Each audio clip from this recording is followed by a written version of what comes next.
Avez-vous déjà pris le temps de réfléchir à ce qui se passe vraiment lorsque notre vie touche à sa fin? Qu'est-ce qui se cache au-delà de la mort? Je sais que beaucoup préfèrent éviter ces pensées, mais croyez-moi, ce que j'ai vécu va bouleverser tout ce que vous avez pu imaginer sur la vie, la mort et la réalité spirituelle. Il y a quelque temps, j'ai vécu une expérience qui, encore aujourd'hui, me laisse sans voix. J'ai été plongé dans le coma pendant 3 jours et, durant cette période, quelque chose d'extraordinaire s'est produit. J'ai été transporté dans un lieu où la peur, le désespoir et l'angoisse étaient si palpables qu'il semblait impossible de s'en échapper. J'ai vu ce qui arrive à ceux qui s'éloignent de Dieu, et ce que j'ai découvert là-bas était si terrifiant que je ne pouvais pas garder cela pour moi. Pourtant, au milieu de toute cette horreur, quelque chose d'incroyable s'est produit. La miséricorde de Dieu s'est manifestée d'une manière que je n'aurais jamais pu imaginer. Cette vidéo raconte les révélations choquantes que j'ai vécues entre la vie et la mort, un aperçu de ce que beaucoup refusent de croire, mais qui est pourtant bien réel. Préparez-vous à entendre des choses que vous n'avez peut-être jamais envisagées et qui toucheront votre foi, vos certitudes, et votre vision de ce qui est vraiment essentiel dans cette vie. Êtes-vous prêt à regarder au-delà du voile qui sépare la vie de la mort?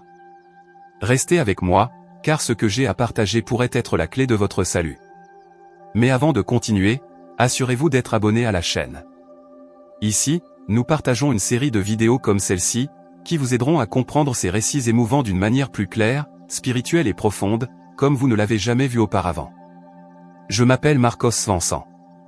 Je suis missionnaire et je viens de Suède. Depuis mon plus jeune âge, j'ai consacré ma vie à servir Dieu, apportant sa parole aux gens. Mais jamais je n'aurais imaginé qu'un jour, ce serait moi qui aurais besoin d'un miracle. Je veux partager avec vous quelque chose qui m'est arrivé, une expérience qui a transformé non seulement ma vision du monde, mais aussi renforcé ma foi d'une manière que je n'aurais jamais cru possible. C'était il y a quelques années. J'étais en mission dans un endroit éloigné, apportant des fournitures et prêchant l'évangile. À cette époque, j'étais épuisé.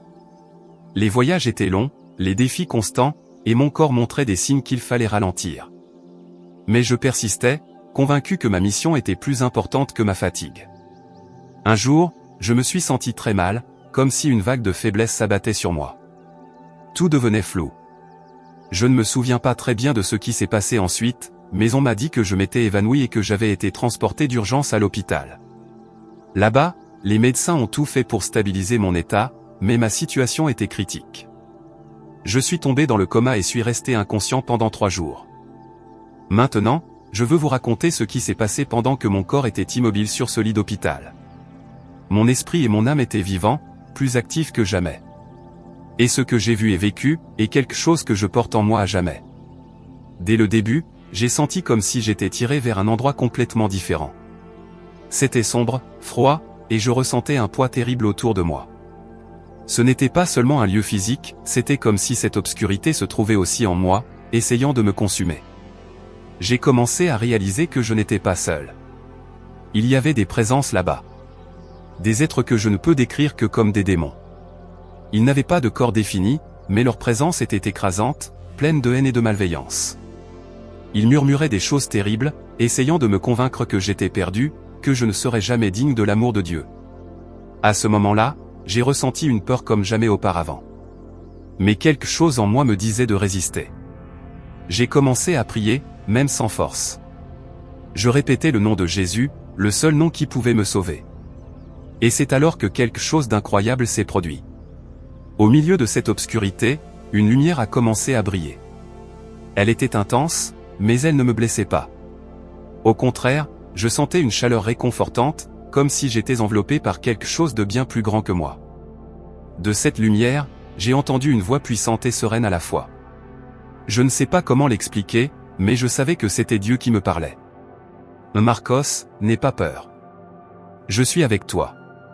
Ces mots ont résonné dans mon âme d'une manière si profonde que toute l'obscurité autour de moi a commencé à se dissiper. Les démons ont reculé, comme s'ils ne pouvaient pas supporter la présence de cette lumière. Et puis, j'ai été transporté dans un endroit complètement différent. Ce nouveau lieu était indescriptible. C'était comme une vaste plaine, pleine de paix et de beauté. J'ai vu des êtres que j'ai reconnus comme des anges. Ils étaient autour de moi, mais ne parlaient pas avec des mots.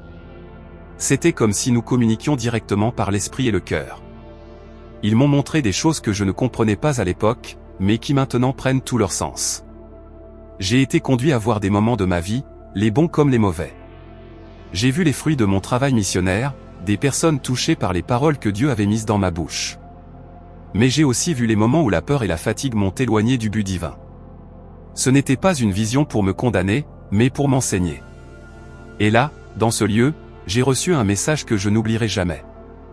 Dieu m'a dit que ma mission n'était pas encore terminée. Mais tu as encore beaucoup à accomplir, Marcos. Beaucoup doivent entendre ma parole à travers toi. J'ai compris que ma vie ne m'appartenait pas, mais qu'elle était un instrument pour quelque chose de bien plus grand. Mon ami, je dois te raconter ce qui s'est passé après ces visions.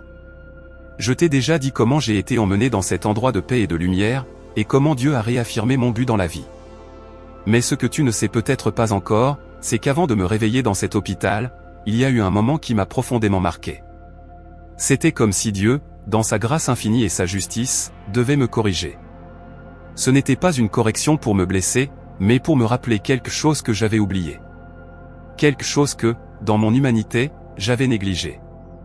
Alors que j'étais encore dans cet état de conscience spirituelle, j'ai vu un être de lumière s'approcher de moi. Sa présence était imposante, mais aussi sereine.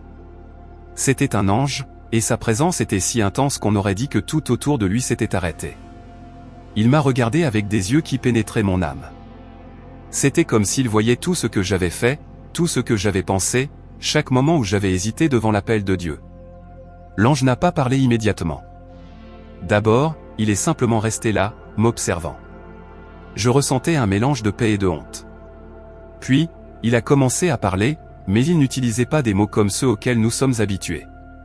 C'était une communication directe à mon cœur, quelque chose de si profond que je ressentais chaque mot comme un tonnerre en moi. « Marcos, dit-il, le Seigneur t'a appelé à maintes reprises, et tu as entendu. Mais combien de fois as-tu hésité? Combien de fois as-tu promis d'obéir, pour ensuite te laisser emporter par la peur, le doute ou les distractions de ce monde? » À ce moment-là, je ne pouvais pas répondre. Il n'y avait pas d'excuse. Il n'était pas là pour entendre des justifications, mais pour me rappeler le poids des promesses que j'avais faites à Dieu. Et j'en avais fait beaucoup. Je me souvenais des fois où, pendant mes prédications, j'avais promis de consacrer tout ce que j'avais au service du Seigneur. Je me souvenais des nuits où, à genoux en prière, je disais à Dieu que j'irais où il voudrait que j'aille. Mais l'ange avait raison. Je n'avais pas toujours tenu ses promesses. Il y avait des moments où, face aux difficultés ou aux défis, j'avais reculé. Il y avait des fois où j'avais choisi le chemin le plus facile, remettant à plus tard ce que Dieu m'avait demandé de faire. Et là, devant cet être céleste, j'ai ressenti tout le poids de ses paroles. Il a continué, « Comprends-tu la gravité de ce que cela signifie de promettre quelque chose au Seigneur? Il n'oublie jamais, Marcos. Chaque parole que tu as prononcée, il l'a entendue. Chaque engagement que tu as pris, il l'a pris au sérieux. Et il t'a appelé parce qu'il a confiance en toi. Mais maintenant, il te donne une nouvelle chance. Utilise-la avec sagesse. » Je voulais répondre quelque chose, mais je n'y arrivais pas. Des larmes coulaient sur mon visage. Ce n'étaient pas des larmes de peur, mais de repentir. L'ange n'était pas là pour me condamner, mais pour me réaligner avec le but divin. Il me montrait que, même si Dieu est rempli de miséricorde, l'obéissance est essentielle. Il m'a montré des moments précis de ma vie où ma désobéissance avait eu des conséquences. Des personnes qui auraient pu être atteintes, mais que j'avais laissé passer, car j'étais fatigué ou avais peur d'échouer. Il m'a montré à quel point ces décisions n'affectaient pas seulement moi, mais aussi tous ceux qui m'entouraient. « Marcos, dit-il, l'obéissance n'est pas simplement un choix, c'est une réponse d'amour. Tu as été appelé pour accomplir quelque chose de grand, mais tu dois être prêt à aller jusqu'au bout, même lorsque cela n'a pas de sens, même lorsque c'est difficile. » Je pensais que Dieu avait déjà dit tout ce qu'il avait à dire sur mon obéissance et mon engagement. Mais j'avais tort. Ce qui est venu ensuite était encore plus profond, plus percutant, et, d'une certaine manière, plus douloureux. C'était comme si Dieu avait décidé d'ouvrir mes yeux sur des choses que je n'avais jamais vues auparavant. Ce n'était pas seulement des révélations sur ma vie ou mon ministère, mais sur l'Église dans son ensemble. Et quand je dis « Église », je ne parle pas d'un bâtiment, mais du corps du Christ, des personnes qui portent le nom de Dieu. Je me souviens d'avoir été dans un endroit qui ressemblait à un vaste champ. C'était immense, avec des lumières lointaines qui scintillaient comme des étoiles. Mais, en m'approchant de ces lumières, j'ai réalisé qu'il s'agissait d'églises. Chaque lumière représentait une congrégation. Certaines brillaient intensément, avec une lumière claire et forte, tandis que d'autres semblaient presque éteintes, comme des braises sur le point de s'éteindre. L'ange était à mes côtés à nouveau, et il m'a montré ces églises de près. Et, mon ami, ce que j'ai vu m'a brisé le cœur. Beaucoup de ces lumières faibles représentaient des églises qui s'étaient écartées de la vérité, qui avaient laissé des pratiques mondaines et de faux enseignements contaminer leur ministère. Il y avait des églises où les pasteurs, qui devaient être des leaders spirituels, étaient pris dans des péchés cachés. J'ai vu un pasteur dans une chaire, prêchant avec éloquence, mais portant un cœur rempli d'avidité. Il utilisait le nom de Dieu pour s'enrichir lui-même, manipulant les gens qui lui faisaient confiance. J'ai vu un autre pasteur secrètement impliqué dans des immoralités, tout en affichant une image de sainteté devant la congrégation. L'ange m'a dit, « Marcos, beaucoup de ceux qui ont été appelés à guider le troupeau ont oublié qui est vraiment le berger. Ils construisent leur propre royaume au lieu du royaume de Dieu. » Mais ce n'était pas seulement les pasteurs. J'ai vu des églises entières qui avaient échangé la vérité contre le divertissement. J'ai vu des congrégations où la parole de Dieu était à peine prêchée, car elles étaient plus préoccupées par le fait de plaire à leur public que de plaire à Dieu. Les gens allaient dans ces églises à la recherche de réconfort, mais en sortaient vides, car l'évangile pur et simple avait été remplacé par des messages édulcorés et des pratiques qui n'honoraient pas Dieu. Une des scènes qui m'a le plus marqué a été celle d'un culte où la musique était forte, les lumières brillantes, et les gens dansaient et chantaient, mais l'endroit était vide de la présence de Dieu. L'ange m'a expliqué, ils ont confondu l'émotion avec l'onction. Ils pensent que le bruit et le mouvement remplacent la révérence et la véritable dévotion. J'ai également vu comment certaines églises étaient si focalisées sur leur adaptation au monde qu'elles commençaient à compromettre le message de l'évangile. C'était comme si elles avaient peur de heurter, alors elles évitaient de parler de péché, de repentance ou de sainteté. Mon ami, ce qui m'a le plus marqué a été de ressentir la douleur de Dieu face à ces choses. C'était une douleur réelle, profonde. Il n'était pas en colère comme quelqu'un qui veut punir, mais comme un père qui voit ses enfants s'égarer. Je pouvais ressentir à quel point il aime son Église, à quel point il désire la voir pure, vibrante, pleine de vie et de vérité. L'ange m'a dit quelque chose qui résonne encore en moi aujourd'hui, Dieu appelle son Église à revenir. Il lève des personnes qui n'ont pas peur de dire la vérité, même si cela signifie être rejeté. Il purifie sa maison, car le temps est court, et Jésus revient. Avant que la vision ne se termine, j'ai vu quelque chose qui m'a rempli d'espoir. J'ai vu certaines de ces lumières faibles recommencer à briller. C'étaient des églises qui se repentaient, des pasteurs qui confessaient leurs péchés, des congrégations qui retournaient à la parole de Dieu. Et puis, l'ange m'a regardé et m'a dit, « Toi aussi, tu as un rôle à jouer dans cela, Marcos. Tu as été appelé pour être une voix, pour réveiller ceux qui dorment, pour rappeler à l'Église qu'elle appartient à Christ et à personne d'autre. » Regarde, après cette vision des églises et des pasteurs, je pensais que plus rien ne pourrait me surprendre. Mais c'est alors que Dieu, dans sa sagesse infinie, a décidé de me montrer une réalité que la plupart d'entre nous ignorent ou préfèrent ne pas voir. Il a ouvert mes yeux à l'influence du monde spirituel sur ce qui se passe ici, sur Terre. Je sais que parler de démons et de combats spirituels peut sembler effrayant, mais, s'il te plaît, reste avec moi. Je ne veux pas que tu ressentes de la peur, mais que tu comprennes plutôt le sérieux de ce qui est en jeu. Car, mon ami, ce que j'ai vu était réel. Aussi réel que toi et moi, ici, en train de discuter.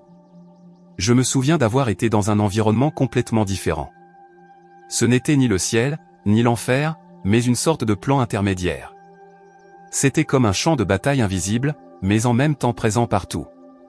Je pouvais voir des figures sombres, comme des ombres déformées, se déplacer de part et d'autre.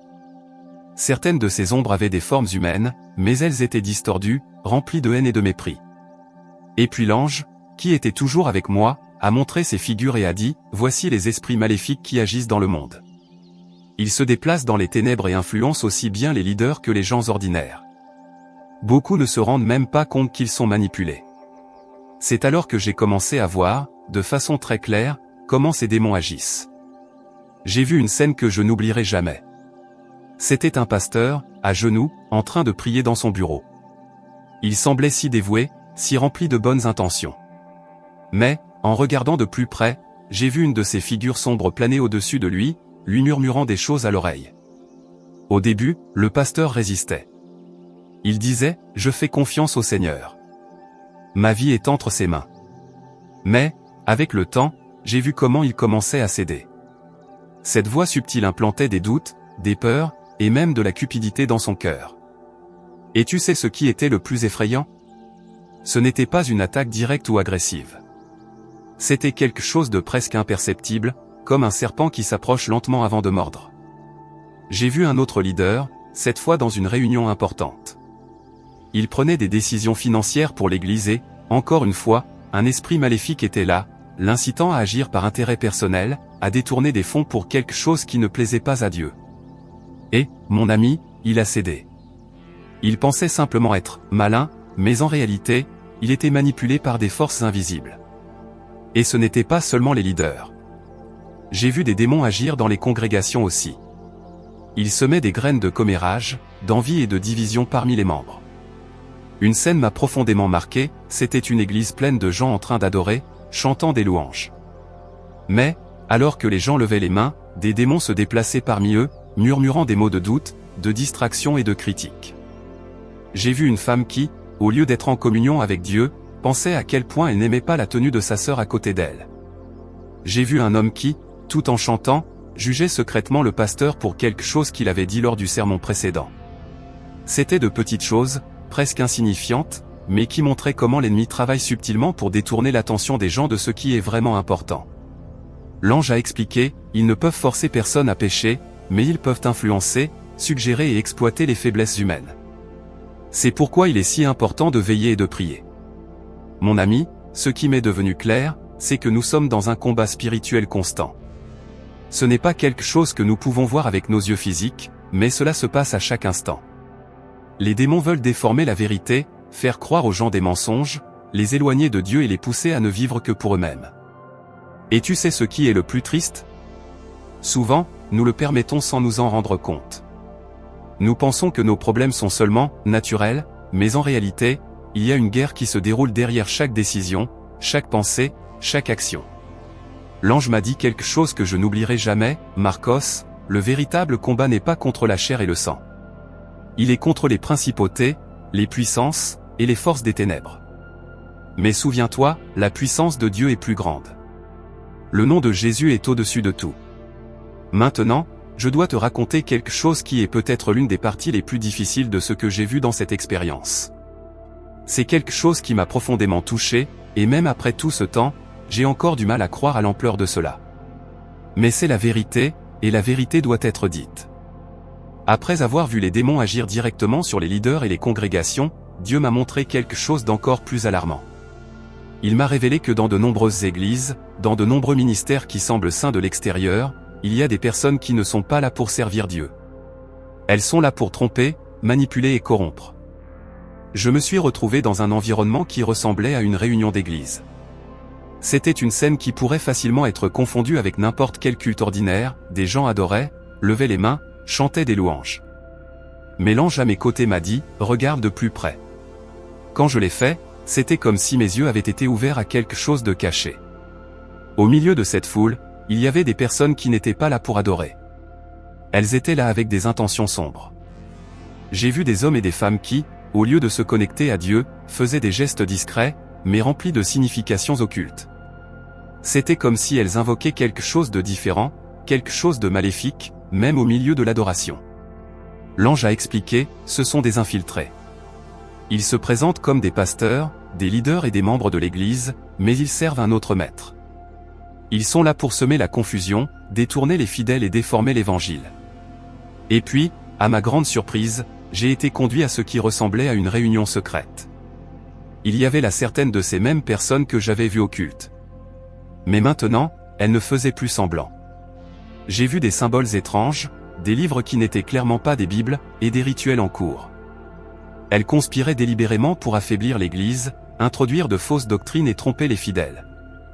Ces satanistes infiltrés n'arrivent pas avec une pancarte indiquant qui ils sont, bien sûr.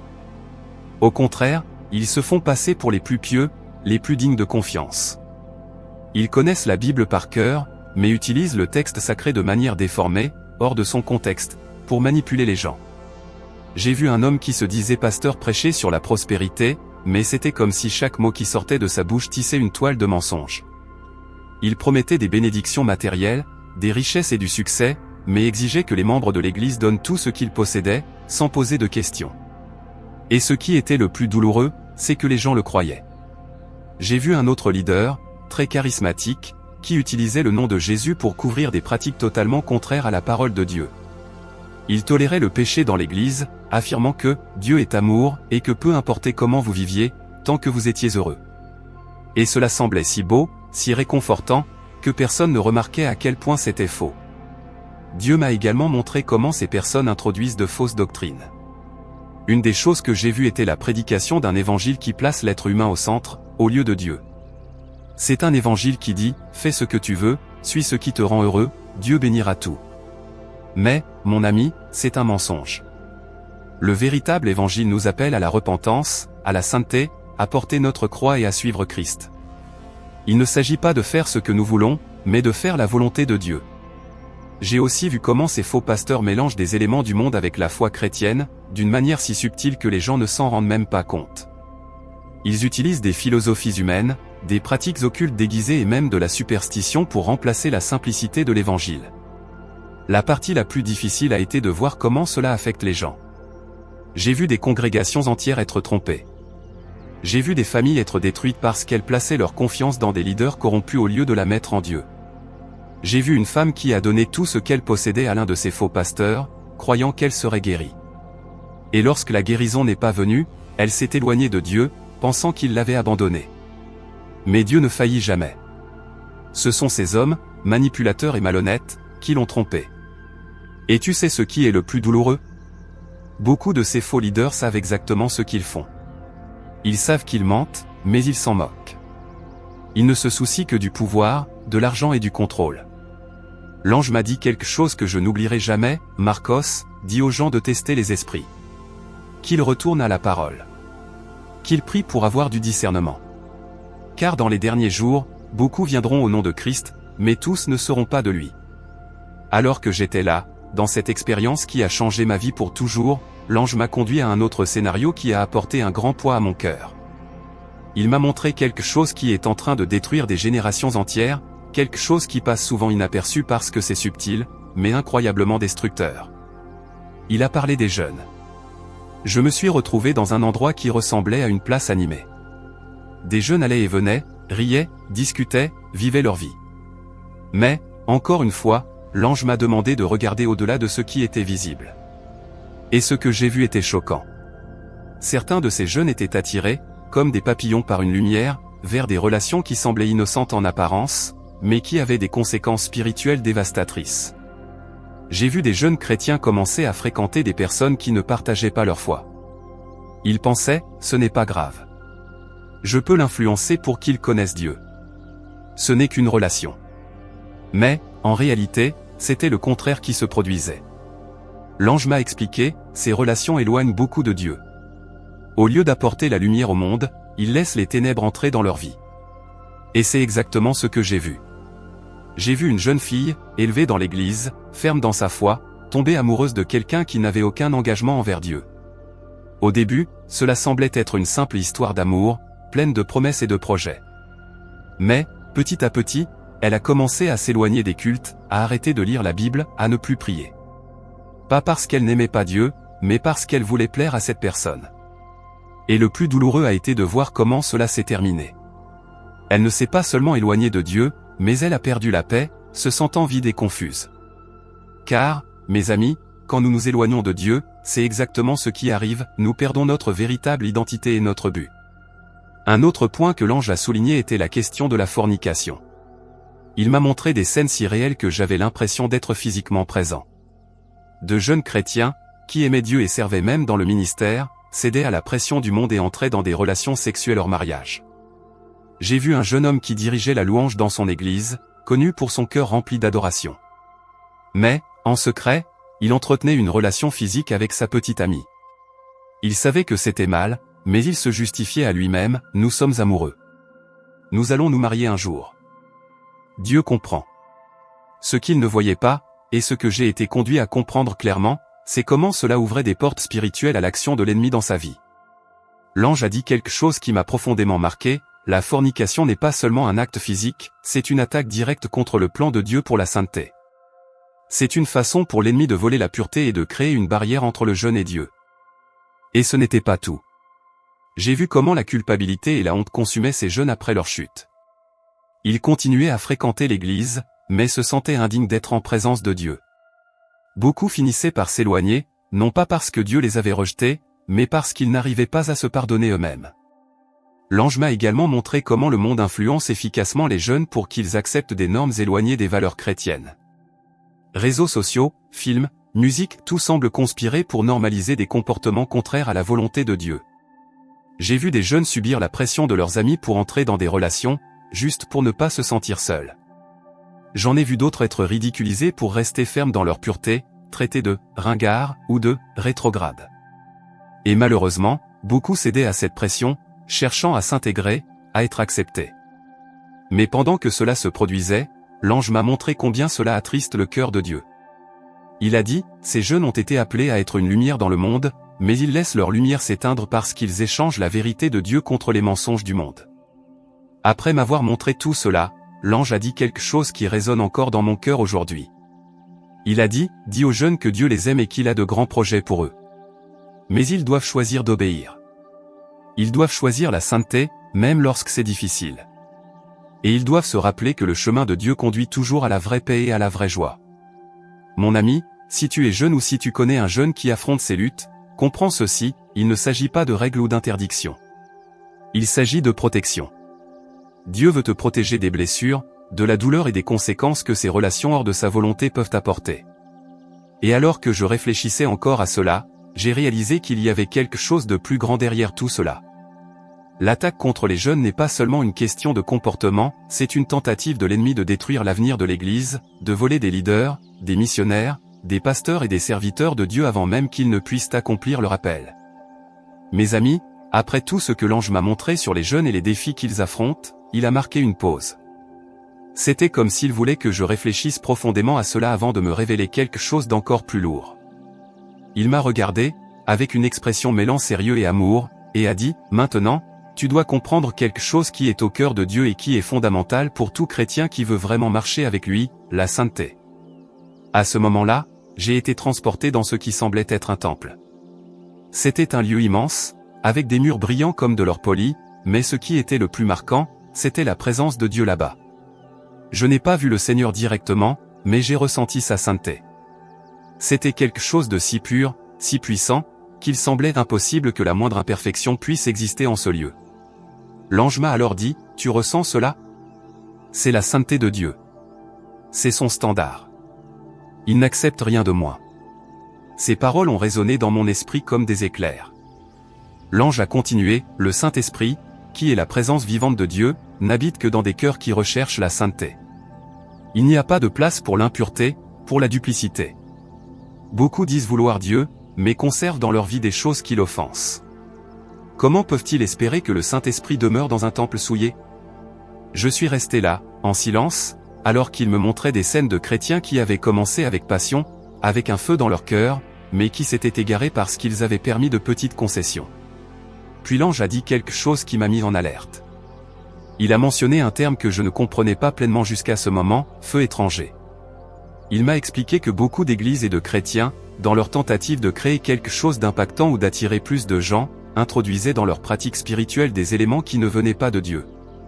J'ai été conduit à un culte, apparemment rempli de monde. La musique était forte, les lumières dansaient dans la salle, et tout le monde semblait impliqué. Mais soudain, l'ange m'a montré la réalité spirituelle de cet endroit. C'était effrayant. Beaucoup cherchaient des expériences émotionnelles, mais ne se connectaient pas réellement avec Dieu.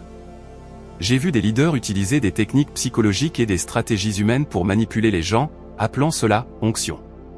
J'ai vu des pratiques mêlant l'évangile à des concepts mystiques, avec des déclarations vides de pouvoir, mais sans aucun fondement biblique. L'ange a dit quelque chose qui a brisé mon cœur, c'est cela, le feu étranger. C'est la tentative de l'homme de remplacer la sainteté de Dieu par quelque chose qui semble spirituel, mais qui est vide et souvent démoniaque. Cela n'attire pas le Saint-Esprit, cela l'éloigne. C'est alors que l'ange m'a donné une vision de ce que signifie réellement être rempli du Saint-Esprit.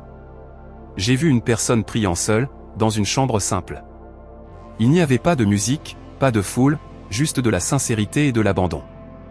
Et à ce moment-là, le Saint-Esprit est descendu sur elle comme une flamme pure et brillante, illuminant tout autour d'elle. L'ange m'a expliqué, c'est cela que Dieu recherche.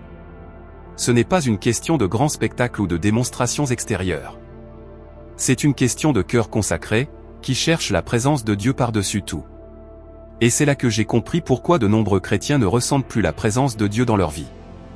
Ce n'était pas parce que Dieu les avait abandonnés, mais parce qu'ils avaient permis à leur vie de se remplir de distractions, de péchés cachés, et d'un manque d'engagement. L'ange m'a averti, dit aux gens que Dieu est saint, et qu'il ne peut pas être traité avec désinvolture. Il n'accepte pas les demi-mesures. Soit tu es engagé envers lui de tout ton cœur, soit tu es en dehors. Il n'y a pas de juste milieu. Mais l'ange a également précisé que rechercher la sainteté ne serait pas facile. J'ai vu des scènes de chrétiens ridiculisés par leurs amis et leurs familles pour avoir choisi de vivre une vie consacrée à Dieu. J'en ai vu d'autres confrontés à des tentations intenses, où le monde semblait leur offrir tout ce qu'ils désiraient, mais à un prix, renoncer à l'obéissance envers Dieu. L'ange a dit, la sainteté exige un sacrifice. Elle demande de mourir à soi-même, au désir de la chair, aux standards du monde. Mais c'est ce sacrifice qui ouvre la voie à une véritable intimité avec Dieu. Et c'est dans cette intimité que la vie trouve son sens et sa puissance. Avant que la vision ne se termine, l'ange m'a donné une dernière mise en garde. Il a dit, beaucoup jouent avec le péché, pensant qu'ils ont encore beaucoup de temps pour se repentir. Mais il n'y a aucune garantie. Dis-leur que le temps est court, que la porte de la grâce se referme. Dis-leur de revenir à Dieu tant qu'il en est encore temps. Et c'est cela qui est resté gravé dans mon cœur, l'urgence. Nous ne pouvons plus vivre de manière insouciante, en pensant que la sainteté est optionnelle. Dieu appelle son Église à un engagement plus profond, parce que les jours sont mauvais, et que la bataille spirituelle est plus intense que jamais. Bon, nous approchons de la fin de cette histoire, mais avant cela, je remarque que tu n'as pas encore laissé ton like sur cette vidéo. C'est très important pour que YouTube continue à diffuser nos contenus et que nous puissions continuer à t'alerter et à te bénir. Alors, laisse un like, c'est gratuit, merci. Continuons. Je dois partager quelque chose de très sérieux avec vous. Ce que j'ai vécu dans ce coma et tout ce que j'ai vu pendant cet état de transition m'a changé à jamais. Je ne suis plus jamais redevenu le même après cela. Dieu m'a montré le chemin, et la responsabilité d'alerter les autres est devenue ma mission. Quand je suis revenu dans mon corps, je ressentais encore cette sensation de paix, mais aussi une urgence. Une urgence qui m'habitait et ne me laissait pas tranquille. Je savais que tout ce que j'avais vécu n'était pas seulement pour moi, ce n'était pas une simple expérience personnelle. Dieu m'avait donné quelque chose, une vision claire de ce qui se passe dans le monde spirituel et de la vulnérabilité de l'Église, souvent sans qu'elle s'en rende compte. Et plus que jamais, je savais que je devais partager ce message avec tous, sans peur ni hésitation. C'était comme se réveiller d'un long et profond sommeil. Au début, je ne savais pas où j'étais. J'étais dans un hôpital, avec des tubes et des fils connectés à moi. Quand j'ai ouvert les yeux, j'ai vu ma femme à mes côtés, les larmes aux yeux. Elle m'a regardé avec un mélange de soulagement et d'inquiétude, et j'ai pu voir combien elle avait prié pour moi. J'étais resté dans le coma pendant 3 jours, mais pour moi, c'était comme si j'avais été absent une éternité. Et d'une manière ou d'une autre, je savais que ma vie ne serait plus jamais la même. Au moment où je me suis réveillé, j'ai ressenti une pression sur ma poitrine, une sensation que le temps passait rapidement, qu'il y avait quelque chose d'urgent que je devais faire. La vision de ce que Dieu m'avait montré était encore vivante en moi, et je savais que la mission n'était pas terminée. Là, allongé dans ce lit d'hôpital, encore troublé par les pensées de l'expérience que j'avais vécue, j'ai senti qu'il était de ma responsabilité d'alerter les églises sur ce qui se passe dans les coulisses spirituelles. Les jours qui ont suivi mon retour ont été comme un tourbillon. J'avais une urgence en moi, quelque chose qu'on ne pouvait ignorer. Chaque moment, chaque jour, je ressentais le poids de ce que j'avais vu, et je ne pouvais plus vivre comme avant. Dieu m'a donné un message clair, l'Église doit se réveiller, la prière doit être intense, et la sainteté doit être une priorité. J'ai commencé à accepter chaque invitation qu'on me faisait pour prêcher et partager mon expérience. Peu importait que ce soit une petite réunion ou une grande conférence. Je ne pouvais pas m'empêcher de partager. Prêcher était devenu une nécessité, et non une option. Je savais que si les gens entendaient ce que Dieu m'avait révélé, ils pourraient éviter les dangers à venir. Je parlais de l'urgence de la prière. Pas une prière quelconque, mais une prière intense, fervente, pleine de foi. Je disais aux églises, nous devons prier comme jamais auparavant. La bataille spirituelle est réelle. Satan ne se cache plus. Il attaque de toutes les manières possibles. Et sans prière, sans une relation authentique avec Dieu, nous ne pourrons pas résister. La sainteté était également un thème constant dans mes sermons. Je parlais de l'appel de Dieu à un peuple séparé, à un peuple pur, qui ne se laisse pas influencer par le monde. Je disais, Dieu ne réside que dans des lieux saints. Il n'est pas au milieu de ceux qui cherchent le plaisir et la richesse à tout prix. Il est avec ceux qui se livrent à lui, qui consacrent leur vie à sa volonté. Je ne prêchais pas seulement une doctrine, je partageais ce que Dieu m'avait directement montré, ce qu'il m'avait clairement fait comprendre durant ses jours dans le coma. Je savais que sans la sainteté, l'Église était vulnérable. Et bien que beaucoup souhaitent prêcher et vivre leur foi chrétienne, l'absence de sainteté affaiblissait la puissance de Dieu parmi nous. Comment l'Église pourrait-elle résister à l'influence du mal si elle vivait en complicité avec les choses du monde? J'ai également commencé à insister sur l'importance de l'unité dans l'Église. Dieu n'appelait plus seulement une personne ou une autre, mais tout le monde. Il voulait une armée unie, un corps de Christ fort, capable de résister aux pièges de Satan. Dans mon expérience, j'ai vu clairement que les attaques spirituelles ne sont pas seulement individuelles, mais aussi collectives. L'Église doit s'unir pour combattre les forces du mal, pour se protéger mutuellement et pour être une lumière au milieu des ténèbres. Je disais, nous ne pouvons plus continuer à être divisés, à nous disputer entre nous. Nous devons nous unir contre l'ennemi. La prière d'une seule personne est puissante, mais la prière de plusieurs, unis, est imbattable. Cette expérience m'a également appris quelque chose de très important, l'importance de ne jamais abandonner, de ne jamais reculer. L'ange m'a dit une phrase qui est gravée dans mon cœur, la victoire est certaine, mais le chemin pour y arriver est ardu. Ce que tu as vu n'est que le début, Marcos. Maintenant, il est temps d'avancer. Tu as un rôle à jouer. Et c'est ce que je veux vous transmettre. Peu importe ce que vous traversez en ce moment. Peu importe les défis ou les difficultés. Si vous restez fidèle, si vous continuez à rechercher la sainteté, la prière et l'unité avec les autres, la victoire sera la vôtre. Je peux vous le garantir.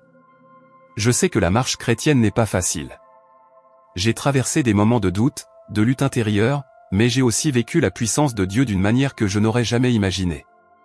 Lorsque nous nous livrons entièrement à lui, lorsque nous choisissons la sainteté, la prière et l'unité, Dieu fait quelque chose de nouveau.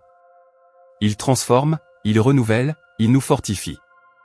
Ainsi, cette expérience que j'ai commencé à raconter avec tant de crainte se termine maintenant par un appel à l'Église pour qu'elle se lève, un appel pour que notre génération ne soit pas trompée, mais qu'elle cherche la face de Dieu de tout son cœur, de toute sa force, de toute son âme. Je partage tout cela parce que je sais que Dieu a encore beaucoup à faire en vous et à travers vous. Le voyage ne s'est pas terminé pour moi. Et le voyage de Dieu avec vous ne fait que commencer. N'ignorez pas l'appel de Dieu. Écoutez, livrez-vous, et vivez d'une manière qui puisse le glorifier en tout. Que vous et moi soyons fidèles jusqu'à la fin. Si vous avez aimé ce contenu, n'oubliez pas de vous abonner à la chaîne, d'activer la cloche des notifications et de laisser un like. Partagez cette vidéo avec quelqu'un qui en a besoin, qui doit être ramené à Dieu. Merci de m'avoir écouté. Que Dieu vous bénisse abondamment. À la prochaine vidéo.